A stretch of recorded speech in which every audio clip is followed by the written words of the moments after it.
얘들아 안녕. 파지 할렐루야 할머니야. 오늘은 고린도 교회 개척하고 그곳에서 데살로니가 전후서를 쓰고 또 갈라디아를 썼잖아. 그래서 갈라디아서 함께 공부하도록 할게요. 갈라디아서 1차 선교여행 때 어쨌죠? 부흥했었잖아요. 그때 그 고린도에서 1년 6개월 동안 사역하는 동안에 소문이 들어왔어요.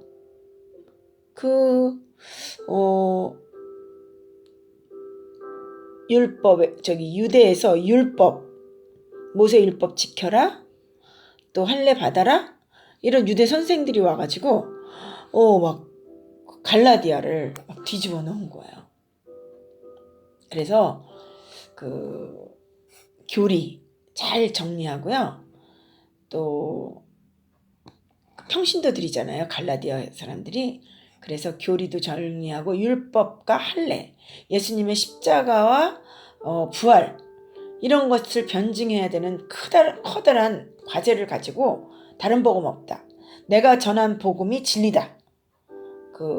다른 사람 말 듣지 마라. 이렇게 써내려가는 게 바로 갈라디아서입니다. 갈라디아서는 인사 따로 안 합니다. 1장 1절 볼게요. 갈라디아서 펴세요.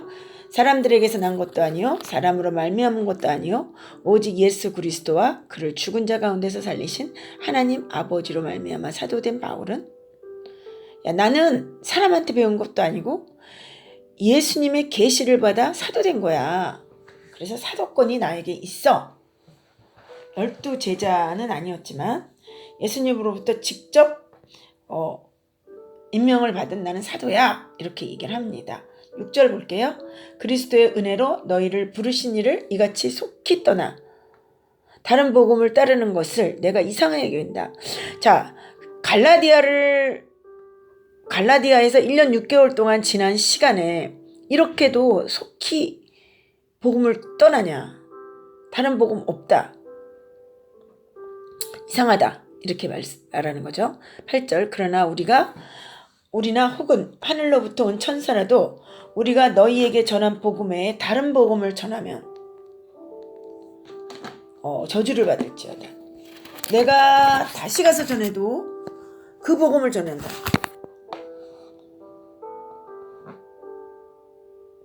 다른 복음을 전하면 나라도 저주를 받을 거다. 그 얘기를 7절, 8절에서 하는 거야. 우리도 마찬가지다. 그래서 자신의 사도성, 정통성을 증명하기 위해서 자신의 과거가 오픈해요. 나 진짜 사도야. 다메섹에서 어떻게 예수님 만났어? 그리고 내가 지금 1차 선교여행 지났고 지금 2차 선교여행 중이야. 이렇게 얘기를 하고 있는 거예요. 자, 갈라디아서 2장 보겠습니다. 2장 16절에 보니까 사람이 의롭게 되는 것은 율법의 행위로 말미암이 아니요 오직 예수 그리스도를 믿음으로 말미암은 줄 알므로 우리도 그리스도 예수를 믿나니 이는 우리가 율법의 행위로서가 아니고 그리스도를 믿음으로써 의롭다함을 얻으려 함이라. 율법의 행위로서 의롭다함을 얻을 육체가 없느니라. 우리가 예수 그리스도를 믿음으로 말미암아 구원을 얻은 것은 율법이 아니고 성령님의 은혜라는 거예요. 성령님의 은혜라는 거야. 그걸 말하고 싶은 거죠. 20절 볼게요.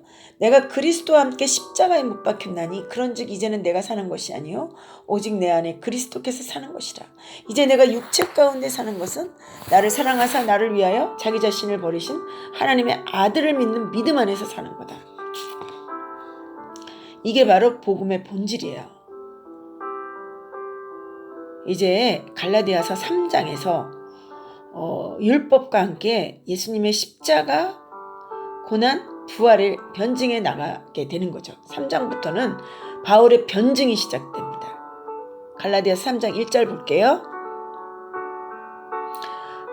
어리석도다 갈라디아 사람들아, 예수 그리스도께서 십자가에서 못 박히신 것이 너희 눈앞에 밝히 보이거늘 누가 너희를 깨더냐.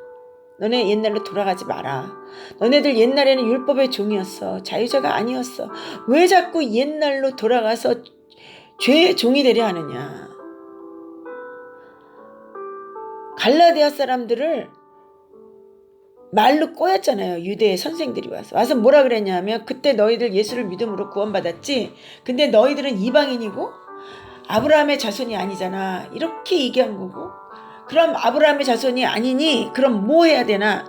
예수님도 믿고 아브라함의 자손이 되어야 된다는 거예요. 방법이 뭐냐? 너네 율법 지켜, 할례 받아야 돼, 이렇게 얘기하는 거예요. 바울은 뭐라 그래요? 아니다, 그거 아니다. 예수 그리스도를 믿으면 구원받을 수 있다. 그러면서 아브라함 얘기도 많이 해요.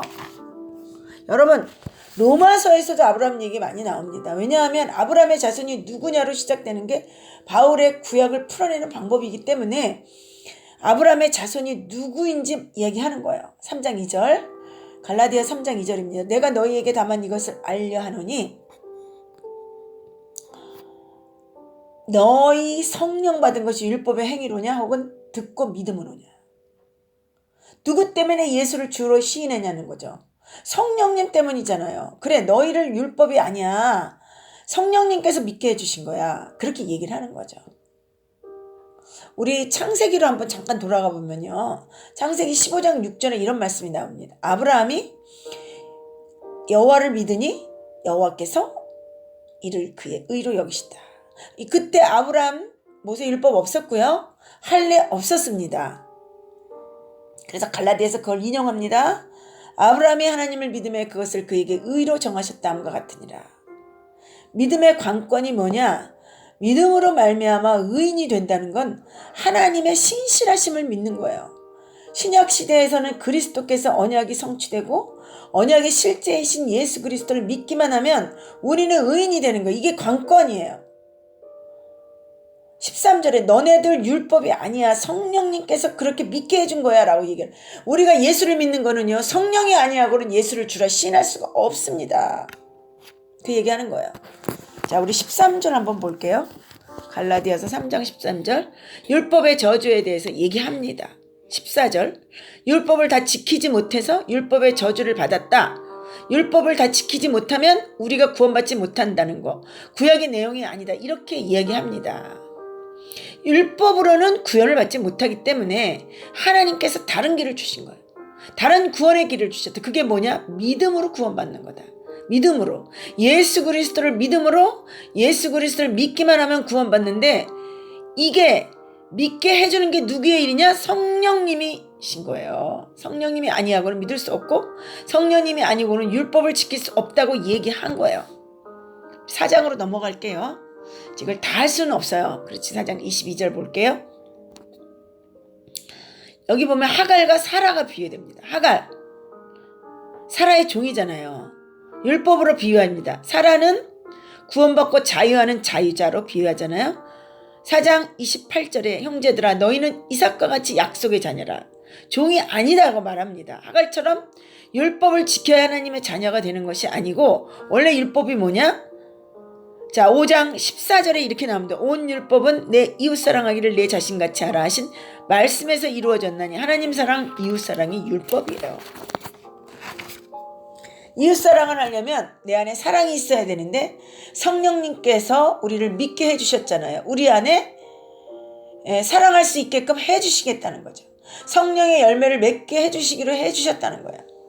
오직 성령의 열매는 사랑과 희락과 화평과 오래 참음과 자비와 양성과 충성과 5장 23절입니다. 온유와 절제니, 역으로 말하면 성령의 열매가 없으면 성령이 함께하지 않는 거고요. 성령의 인도함이 없으면 우리가 구원받지 못한다는 거예요.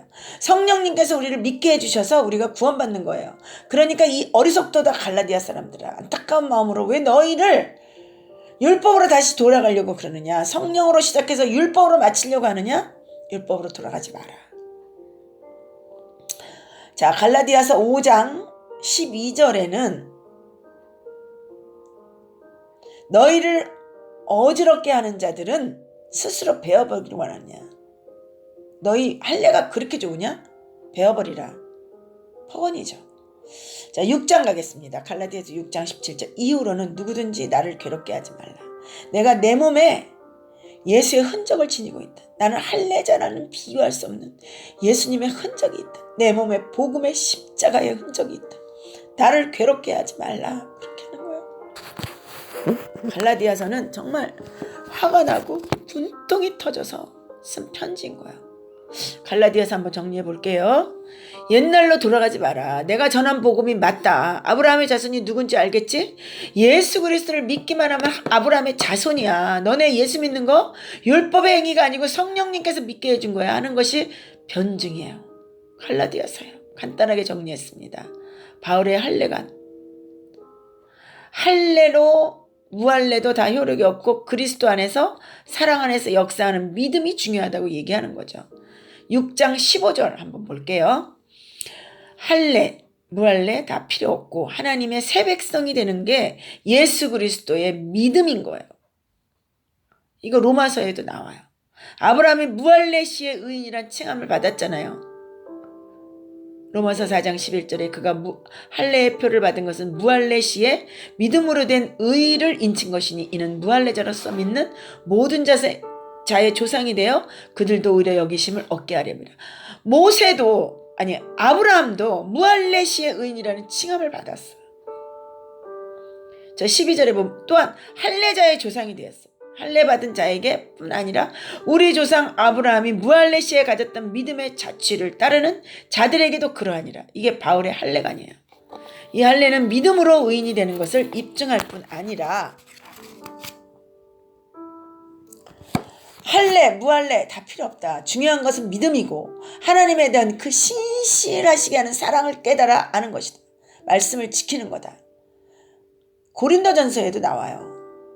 우리 고린도전서 잠깐 보고 갈게요. 7장 18절.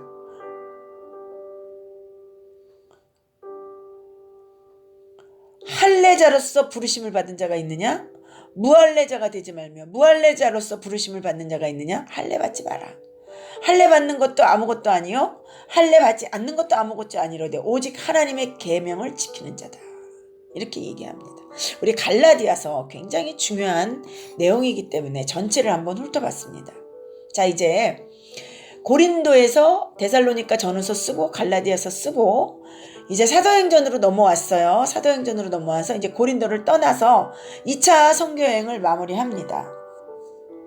사도행전 넘어가서 볼게요. 18장 12절입니다. 사도행전 18장 갈리오가 아가야 총독되었을 때 유대인이 일제히 일어나 바울을 대적하여 법정으로 데리고 가서 유대인들이 어마어마한 폭동을 일으킵니다.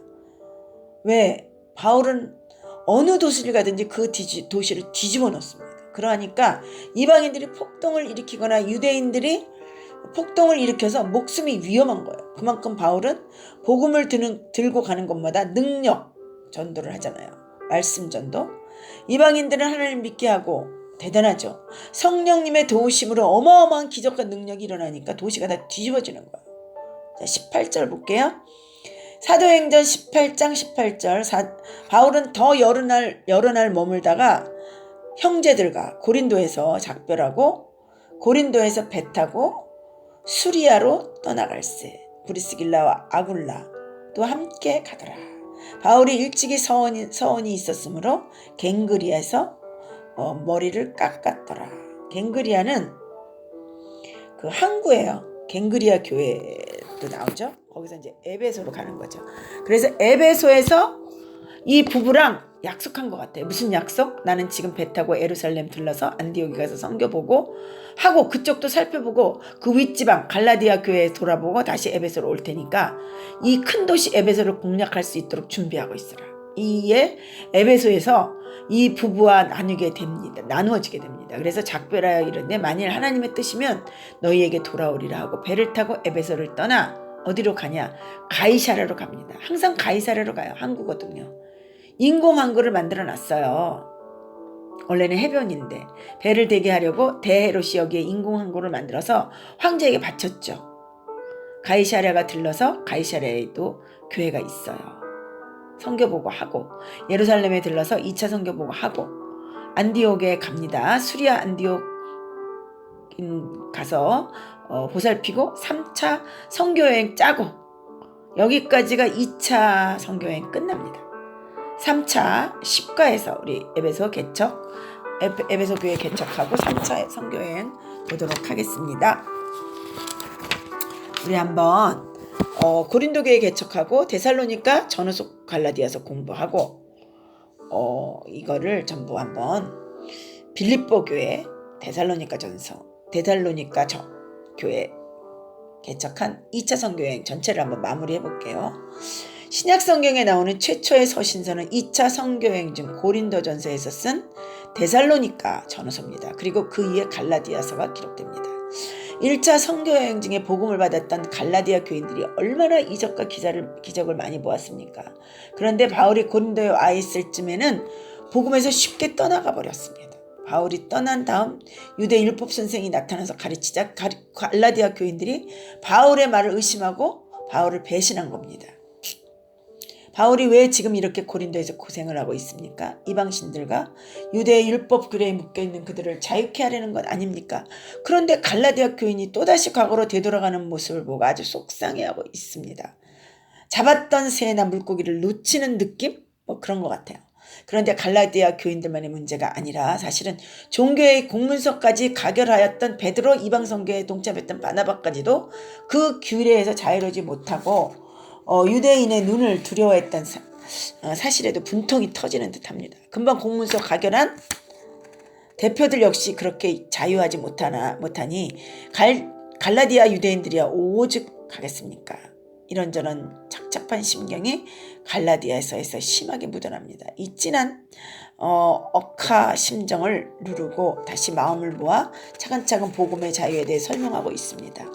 복음은 이런 구체적인 사건 상황 속에서 설명되고 있습니다. 바나바는 착한 사람으로 사람을 잘 이해하는 성품이었습니다. 그에 반해 바울은 성격이 대단히 과격하고 폭발적인 언어도 서슴지 않고 직선적이고 일중심, 진리중심의 사람임이 틀림없습니다. 그러다 보니까 바울이 바나바를 자존심 상하게 공격하지 않았겠나 싶기도 합니다. 면전에서 게바를 보고도 책망하는 사람이니 바나바에게는 오죽했겠나 싶고요. 바울의 얼굴이 조금 보이십니까? 얼마 전 노마에서 추방당한 고린도의 텐트 상점을 차린 브리스길라와 아굴라도 대단하네요. 고린도 비즈니스를 뜯어버렸으니 말이에요. 에베소로 가자는 바울의 말을 따르기로 했습니다. 이 부부의 얼굴도 만만치 않게 당당해 보입니다. 참 멋있어 보입니다. 결혼 생활을 하면서도 하나님의 나라를 위해 전사로 뛰는 이 사람들. 자, 2차 선교여행이 끝났습니다. 바울과 실라, 디모데, 브리스길라, 아굴라, 모름지기 누가까지 일행이 많아졌습니다. 이들은 에베소에 체류 중입니다. 자, 오늘 이 2차 선교여행과 빌립보, 데살로니가 교회 개척, 고린도 교회 개척, 고린도 교회에서 데살로니가 전후서, 갈라디아서, 서신서 발생 여기까지 배웠습니다. 우리 기도할게요. 바울의 2차 선교여행 잘 배웠고 마쳤습니다. 저희들도 선교 현장 따라갔습니다. 바울이 전했던 복음의 핵심, 율법이 아니고 성령님으로 말미암아 복음을 받아 예수님께 구원을 받았다는 그 엄청난 사실, 자유자로 우리가 살아갈 수 있는 귀한 복음의 핵심, 저희도 알게 하시니 감사합니다. 죽음을 직면하고 어마어마한 소동을 직면하고 감옥에도 돌에도 맞으면서 전했던 그 복음의 진수, 성령님의 사역, 어마어마한 능력으로 지켜주심, 살리심, 이방인이 돌아오고 도시가 뒤집어지는 바울 사역의 사건을 보면서 저희들에게 주신 메시지가 가슴에 울림이 되고 전도자의 삶에 살기에 부족함이 없도록 우리의 관점이 세워지고 성경이 말하는 바 그 본질, 핵심이 우리 마음속에 박히게 하여 주옵소서. 내가 서 있는 자리, 내가 섬기는 교회, 가정, 거기서 복음의 사람이 되게 하여 주시옵시고 복을 받기 이전에 복의 본질에 대해 깨닫게 하시고 말씀을 살아내는 자 되게 하여 주시옵소서. 예수님의 이름으로 감사하며 기도드리옵나이다. 여러분 안녕. 아멘. 다음 시간에 다시 만나요. 3차 선교여행 기대하세요.